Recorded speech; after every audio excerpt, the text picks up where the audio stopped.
Earlier this month, I would say, we saw President Macron of France join with dozens of French business leaders on a trip to China, and they returned with business deals.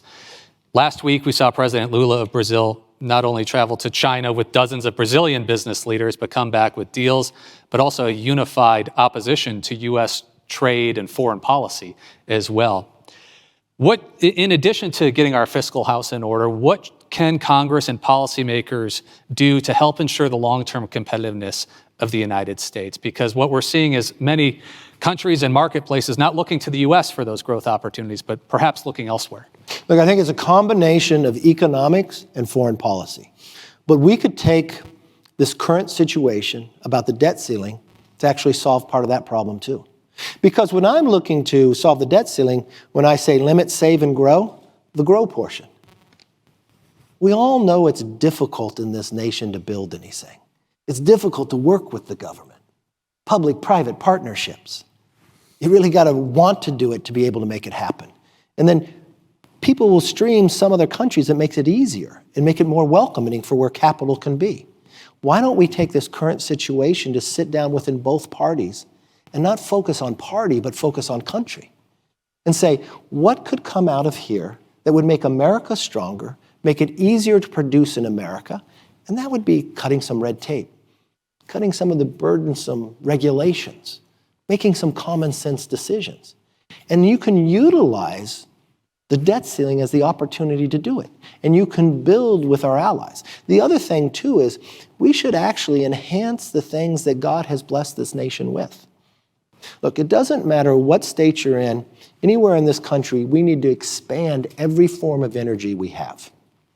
Every form. From wind, from solar, to petroleum, to natural gas.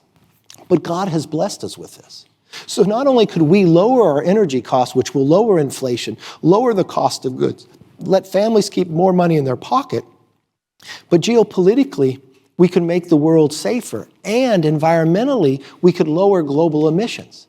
If we replaced Russian natural gas, just the amount that they have sold to Europe for 1 year, we would lower CO2 emissions by 218 million tons. American natural gas is 41% cleaner. But also think about the lessons that we've learned from Ukraine. Dependency makes us weaker. When you're looking to the future, we want to be less dependent on other countries, especially when it comes to China, right? We want to support our allies. Geopolitically, we want to be stronger economically. All of that could be a beginning of a stepping stone of solving those problems by dealing with the debt ceiling. I mean, seriously, when I raised in the speech, so people understand, a debt ceiling is your child having a credit card. They went out, they charged it up. You're responsible for paying it, so yes, we're going to pay our debt. But you just wouldn't raise the limit. You'd say, why are you spending this? Every family does this. Why is the only place we're not going to do this in our government? And it's just not the fear of failing on the debt ceiling. It's what's happening in the world today. We're hearing our allies going over and visiting, right? President of France, Macron, the only foreign leader that President Biden has done a state dinner for, went to see President Xi, came back and told Europe we should become less dependent upon America. That's our ally.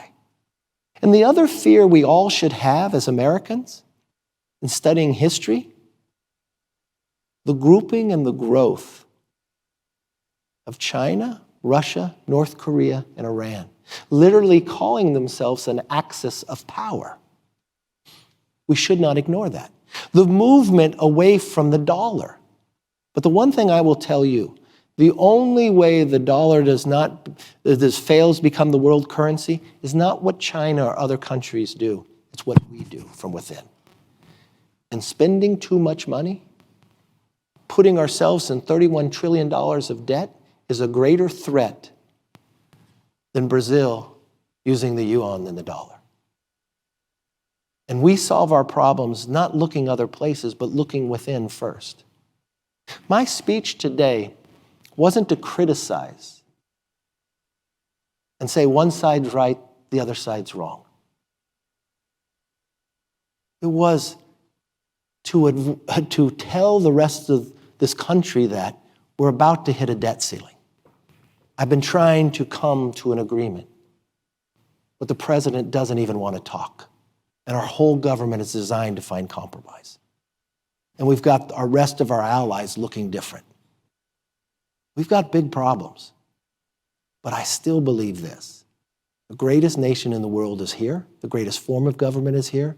And the way we can solve it is if we work together, not individually. That's our solution. Well, maybe one last